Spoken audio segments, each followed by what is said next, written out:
ನಮಸ್ಕಾರ ವೀಕ್ಷಕರೇ, PR ಅಕಾಡೆಮಿಗೆ ಸ್ವಾಗತ. ನೀವೇನಾದ್ರೂ ಸರ್ಕಾರಿ ಹುದ್ದೆಯನ್ನ ಹುಡುಕ್ತಾ ಇದ್ದೀರಾ ಅಂತ ಹೇಳಿದ್ರೆ ಇದೊಂದು ಕರೆಕ್ಟ್ ಆಗಿರೋ ವಿಡಿಯೋ. ತಿಂಗಳಿಗೆ 1,00,000 ರೂಪಾಯಿಗಿಂತ ಜಾಸ್ತಿ ಸಂಬಳ ಸಿಗುವಂತಹ ಕೆಲಸ ಇದಾಗಿದೆ.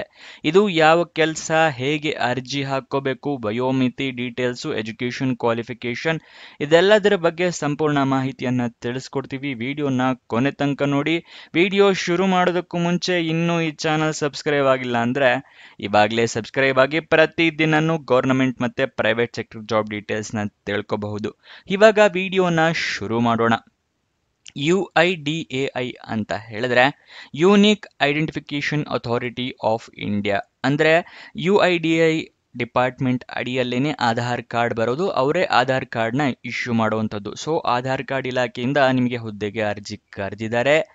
ಉದ್ಯೋಗ ಸ್ಥಳ ನೋಡೋದಾದ್ರೆ ಬೆಂಗಳೂರು, ಕರ್ನಾಟಕದಲ್ಲಿ ಹುದ್ದೆ ಖಾಲಿ ಇದೆ. ಯಾವ ಹುದ್ದೆ ಅಂತ ಹೇಳಿದ್ರೆ ಅಸಿಸ್ಟೆಂಟ್ ಸೆಕ್ಷನ್ ಆಫೀಸರ್ ಹುದ್ದೆ ಇದಾಗಿರುತ್ತೆ, ಸಹಾಯಕ ಹುದ್ದೆ.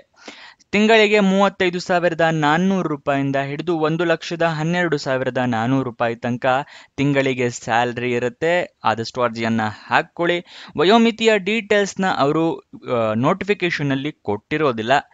ಏನು ಎಜುಕೇಶನ್ ಕ್ವಾಲಿಫಿಕೇಶನ್ ಮಾಡಿರಬೇಕು ಅಂತ ನೀವು ಒಂದ್ಸಲ ನೋಟಿಫಿಕೇಶನ್ ಓದ್ಕೊಳ್ಳಿ, ನಿಮಗೂ ಕೂಡ ಗೊತ್ತಾಗುತ್ತೆ. ನೋಟಿಫಿಕೇಶನ್ ಎಲ್ಲಿ ಸಿಗುತ್ತೆ ಅಂತ ವಿಡಿಯೋದಲ್ಲಿ ಮುಂದೆ ತಿಳಿಸ್ಕೊಡ್ತೀವಿ. ನೆಕ್ಸ್ಟ್ ವಯೋಮಿತಿ ಅಂದ್ರೆ ಏಜ್ ಲಿಮಿಟ್ನ ಡೀಟೇಲ್ಸ್ನ ತಿಳ್ಕೊಳ್ಳೋದಾದ್ರೆ ಮಿನಿಮಮ್ 18 ವರ್ಷ, ಮ್ಯಾಕ್ಸಿಮಮ್ 56 ವರ್ಷದವರು ಕೂಡ ಅರ್ಜಿಯನ್ನ ಹಾಕೋಬಹುದು. ಕೆಲವೊಬ್ರು ಕೇಳ್ತಾ ಇರ್ತೀರಾ 18 ವರ್ಷ ನಡೀತಾ ಇದೆ, ಓಡ್ತಾ ಇದೆ, ಆ ಥರ ಎಲ್ಲ. ಅದಕ್ಕೆ ತಿಳಿಸ್ಕೊಡ್ತಾ ಇದ್ದೀನಿ. 30 ಜೂನ್ 2025ಕ್ಕೆ ನಿಮಗೆ 18 ವರ್ಷ ಆಗಿರಬೇಕು. ಗೊತ್ತಾಯ್ತಲ್ವಾ?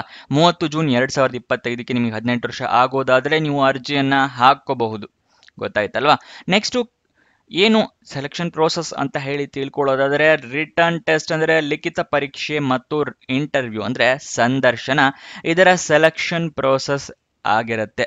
ಗೊತ್ತಾಯ್ತಲ್ವಾ? ನೆಕ್ಸ್ಟ್ ನಿಮಗೆ ಅರ್ಜಿಯನ್ನ ಹೇಗೆ ಹಾಕೊಳ್ಳೋದು ಅನ್ನೋದ್ರ ವಿವರ ತಿಳಿಸ್ಕೊಡ್ತೀನಿ. ಅದಕ್ಕಿಂತ ಮುಂಚೆ ಇನ್ನು ಈ ವಿಡಿಯೋಗೆ ಲೈಕ್ ಮಾಡಿಲ್ಲ ಅಂದ್ರೆ ದಯವಿಟ್ಟು ಲೈಕ್ ಮಾಡಿ. ನೀವು ಲೈಕ್ ಮಾಡಿದಾಗ ಯೂಟ್ಯೂಬ್ ಆಲ್ಗರಿದಮ್ ಹಲವಾರು ಜನರಿಗೆ ತಲುಪಿಸುತ್ತೆ. ಅದಕ್ಕೋಸ್ಕರ ದಯವಿಟ್ಟು ಲೈಕ್ ಮಾಡೋದು ಮರಿಬೇಡಿ. ಮತ್ತೆ ನಿಮ್ಮ ಫ್ರೆಂಡ್ಸ್, ರಿಲೇಟಿವ್ಸ್ ಯಾರೇ ಜಾಬ್ ಹುಡುಕ್ತಾ ಇದ್ರು ಅಂಥವರಿಗೆ ಈ ವಿಡಿಯೋನ, ಈ ಚಾನೆಲ್ ಎಲ್ಲ ಶೇರ್ ಮಾಡಿ.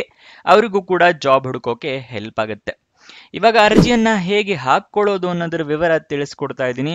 ನೀವು ಆಫ್ಲೈನ್ ಮೂಲಕ ಅರ್ಜಿಯನ್ನ ಹಾಕೋಬೇಕು. ಈ ಆಫ್ಲೈನ್ ಮೂಲಕ ಅರ್ಜಿ ಹಾಕೋದು ಅಂತ ಹೇಳಿದ್ರೆ ನಿಮಗೆ ಒಂದು ಅಪ್ಲಿಕೇಶನ್ ಫಾರಂ ಸಿಗುತ್ತೆ. ಅದನ್ನ ಡೌನ್ಲೋಡ್ ಮಾಡಿ ಪ್ರಿಂಟ್ ಔಟ್ ತಗೊಂಡು ಒಂದು ಅಡ್ರೆಸ್ಸಿಗೆ ಕಳಿಸ್ಕೊಡ್ಬೇಕು, ಎಲ್ಲ ಡಾಕ್ಯುಮೆಂಟ್ಸ್ ಜೊತೆಗೇನೆ.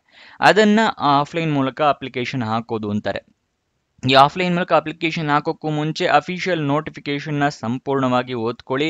ಏನೇನು ಎಲಿಜಿಬಿಲಿಟಿ ಕ್ರೈಟೀರಿಯಾ ಇದೆ, ಏನೇನು ರಿಕ್ವೈರ್ಮೆಂಟ್ಸ್ ಇದೆ ಅಂತ ತಿಳ್ಕೊಂಡು ನಂತರನೇ ನೀವು ಅರ್ಜಿಯನ್ನ ಹಾಕೋಬೇಕು. ಈ ಅಫಿಷಿಯಲ್ ನೋಟಿಫಿಕೇಶನ್, ಅಪ್ಲಿಕೇಶನ್ ಫಾರಂ ಎರಡು ಎಲ್ಲಿ ಸಿಗುತ್ತೆ ಅಂತ ಕೇಳಿದ್ರೆ ಡಿಸ್ಕ್ರಿಪ್ಷನ್ ನಲ್ಲಿ ಟೆಲಿಗ್ರಾಮ್ ಚಾನೆಲ್ನ ಲಿಂಕ್ ಕೊಟ್ಟಿದ್ದೀನಿ. ಅಲ್ಲಿಂದ ಕ್ಲಿಕ್ ಮಾಡಿ ಟೆಲಿಗ್ರಾಮ್ ಚಾನೆಲ್ಗೆ ಹೋಗಿ ಜಾಯಿನ್ ಆಗಿ ಅಫಿಷಿಯಲ್ ನೋಟಿಫಿಕೇಶನ್ PDF ನ ನೀವು ಡೌನ್ಲೋಡ್ ಮಾಡ್ಕೋಬಹುದು. ಡೌನ್ಲೋಡ್ ಏನೋ ಮಾಡ್ಕೊಂಡ್ರೆ ಯಾವ ಅಡ್ರೆಸ್ಸಿಗೆ ನೀವು ಕಳಿಸ್ಕೊಡ್ಬೇಕು ಅಂತ ಹೇಳಿದ್ರೆ ಅದನ್ನ ಸ್ಕ್ರೀನ್ ಮೇಲೆ ತೋರಿಸ್ತಾ ಇದ್ದೀನಿ. The director HR, Unique Identification Authority of India, Aadhaar complex, NTI layout, Tata Nagar, Kodigehalli technology centre, Bengaluru 560092. ಇಲ್ಲಿಗೆ 30 ಜೂನ್ 2025 ಒಳಗಡೆ ಅರ್ಜಿ ತಲುಪೋ ಥರ ನೀವು ವ್ಯವಸ್ಥೆ ಮಾಡ್ಕೋಬೇಕಾಗುತ್ತೆ. ಈ ಅಡ್ರೆಸ್ನ ನೋಟಿಫಿಕೇಶನ್ ಅಲ್ಲೂ ಕೊಟ್ಟಿರ್ತಾರೆ. ಬೇಕು ಅಂತ ಹೇಳಿದ್ರೆ ವಿಡಿಯೋನ ಪಾಸ್ ಮಾಡಿ ಸ್ಕ್ರೀನ್ಶಾಟ್ ಬೇಕಾದರೂ ತಗೊಳ್ಳಿ. ನೆಕ್ಸ್ಟ್ ಈ ಸ್ಟೆಪ್ಸ್ಗಳನ್ನ ನೀವು ಫಾಲೋ ಮಾಡಿದ್ರೆ ನಿಮಗೆ ಜಾಬ್ ಪಕ್ಕಾ ಸಿಕ್ಕೇ ಸಿಗುತ್ತೆ. ಯಾವ ಸ್ಟೆಪ್ಸ್ ಅಂತ ಹೇಳ್ತಾ ಇದ್ದೀನಿ, ಗಮನ ಕೊಟ್ಟು ನೋಡ್ಕೊಳ್ಳಿ. ಮೊದಲನೆಯ ಸ್ಟೆಪ್ಪು ಅಫಿಷಿಯಲ್ ನೋಟಿಫಿಕೇಶನ್ PDF ನ ಓದ್ಕೊಳ್ಳೋದು. ಅದಕ್ಕೆ ಏನಕ್ಕೆ ಅಂತ ಹೇಳಿ ಮುಂಚೆನೆ ತಿಳಿಸ್ಕೊಟ್ಟಿದ್ದೀನಿ. ಎಲಿಜಿಬಿಲಿಟಿ ಕ್ರೈಟೀರಿಯಾ ರಿಕ್ವೈರ್ಮೆಂಟ್ಸ್ ಎಲ್ಲ ತಿಳ್ಕೊಳ್ಳೋದಕ್ಕೆ. ನೆಕ್ಸ್ಟ್ ಸ್ಟೆಪ್ಗೆ ಹೋಗೋಣ. ಏನು ಅಂತ ಹೇಳಿದ್ರೆ ನೀವು ಕರೆಕ್ಟಾಗಿ ಮೆನ್ಷನ್ ಮಾಡಬೇಕು ಇಮೇಲ್ ID, ಮೊಬೈಲ್ ನಂಬರ್ನೆಲ್ಲ. ಏನಕ್ಕೆ ಅಂತ ಹೇಳಿದ್ರೆ ನಿಮಗೇನಾದರೂ ಜಾಬ್ ಸಿಕ್ಕಿದ್ರೆ ಇಮೇಲ್ ಮುಖಾಂತರ ಅಥವಾ SMS ಮುಖಾಂತರ ಅವರು ಕಮ್ಯುನಿಕೇಶನ್ ಮಾಡ್ತಾರೆ. ಅದಕ್ಕೋಸ್ಕರ ನೀವು ಅದನ್ನೆಲ್ಲ ಕರೆಕ್ಟಾಗಿ ಮೆನ್ಷನ್ ಮಾಡಿ. ನೆಕ್ಸ್ಟು ಡಾಕ್ಯುಮೆಂಟ್ಸ್ನೆಲ್ಲ ನೀವು ರೆಡಿ ಇಟ್ಕೋಬೇಕು. ಯಾವುದು ಯಾವುದು ಅಂತ ಕೇಳ್ತೀರಾ. ID ಪ್ರೂಫ್ಗೆ ಆಧಾರ್ ಕಾರ್ಡ್, ವೋಟರ್ ID ಅಥವಾ ಪಾನ್ ಕಾರ್ಡ್. ಏಜ್ ಪ್ರೂಫ್ಗೆ SSLC ಮಾರ್ಕ್ಸ್ ಕಾರ್ಡ್. ಎಜುಕೇಶನ್ ಕ್ವಾಲಿಫಿಕೇಶನ್ಗೆ ನಿಮ್ಮ ಮಾರ್ಕ್ಸ್ ಕಾರ್ಡು, ಸರ್ಟಿಫಿಕೇಟು ಎಲ್ಲ ರೆಡಿ ಇಟ್ಕೊಂಡಿರಿ. ನೆಕ್ಸ್ಟ್ ನಿಮ್ಮ ರೀಸೆಂಟ್ ಪಾಸ್ಪೋರ್ಟ್ ಸೈಜ್ ಫೋಟೋಗ್ರಾಫ್ ಇಟ್ಕೊಂಡಿರಿ. ರೆಸ್ಯೂಮೆ ರೆಡಿ ಮಾಡಿ ಇಟ್ಕೊಂಡಿರಿ, ಅರ್ಜಿಯಲ್ಲಿ ಕೇಳಿದ್ರೆ ಅಟ್ಯಾಚ್ ಮಾಡಬಹುದು. ಎಕ್ಸ್ಪೀರಿಯನ್ಸ್ ಏನಾದರೂ ಇದ್ರೆ ಎಕ್ಸ್ಪೀರಿಯನ್ಸ್ ಸರ್ಟಿಫಿಕೇಟ್ನ ರೆಡಿ ಇಟ್ಕೊಂಡಿರಿ. ನೆಕ್ಸ್ಟ್ ಎಲ್ಲ ಡೀಟೇಲ್ಸ್ನ ಫಿಲಪ್ ಮಾಡಿದ್ಮೇಲೆ ಎಲ್ಲ ಇನ್ಫಾರ್ಮೇಷನ್ ಕರೆಕ್ಟ್ ಇದೆಯಾ ಅಂತ ಒಂದ್ಸಲ ಕ್ರಾಸ್ ವೆರಿಫೈ ಮಾಡ್ಕೊಳ್ಳಿ. ಕರೆಕ್ಟ್ ಇಲ್ಲ ಅಂತ ಹೇಳಿದ್ರೆ ಬೇರೆ ಅರ್ಜಿಯನ್ನು ಫಿಲಪ್ ಮಾಡಿ ಕರೆಕ್ಟಾಗಿ ಎಲ್ಲ ಮೆನ್ಷನ್ ಮಾಡಿ. ನೆಕ್ಸ್ಟ್ ಎಲ್ಲ ಆದ ನಂತರ ನಿಮ್ಮ ಅರ್ಜಿಯನ್ನು ಮುಂಚೆನೆ ತಿಳಿಸ್ಕೊಟ್ಟ ಅಡ್ರೆಸ್ಗೆ ಸ್ಪೀಡ್ ಪೋಸ್ಟ್ ಮುಖಾಂತರ, ರಿಜಿಸ್ಟರ್ ಪೋಸ್ಟ್ ಮುಖಾಂತರ ಅಥವಾ ಕೊರಿಯರ್ ಮುಖಾಂತರ ಅರ್ಜಿಯನ್ನು ಕಳಿಸ್ಕೊಡಿ. ಕೊನೆಯ ದಿನಾಂಕಕ್ಕಿಂತ ಆದಷ್ಟು ಮುಂಚೆನೆ ಕಳಿಸೋಕೆ ಪ್ರಯತ್ನ ಮಾಡಿ. ಇದಿಷ್ಟು ಸ್ಟೆಪ್ಸ್ನ ಫಾಲೋ ಮಾಡಿ ಈ ಜಾಬ್ನ ನಿಮ್ದಾಗಿಸ್ಕೊಳ್ಳಿ. ಓಪನ್ ಆಗಿದ್ದ ದಿನಾಂಕ ತಿಳ್ಕೊಳ್ಳೋದಾದ್ರೆ 30 ಏಪ್ರಿಲ್ 2025ಕ್ಕೆ ಅಪ್ಲಿಕೇಶನ್ ಓಪನ್ ಆಗಿದೆ. ಕೊನೆಯ ದಿನಾಂಕ 30 ಜೂನ್ 2025 ತನಕ ನಿಮಗೆ ಅಪ್ಲಿಕೇಶನ್ ಲಾಸ್ಟ್ ಡೇಟ್ ಇರುತ್ತೆ. ನೆಕ್ಸ್ಟ್ ಅಫಿಷಿಯಲ್ ವೆಬ್ಸೈಟ್ ಅಡ್ರೆಸ್ ಬೇಕು, ಅಲ್ಲಿಂದನೇ ನೀವು ಜಾಬ್ ಡೀಟೇಲ್ಸ್ ತಿಳ್ಕೊಂತೀರಾ ಅಂದರೆ ಅದನ್ನು ಕೂಡ ಮಾಡಬಹುದು. uidai.gov.in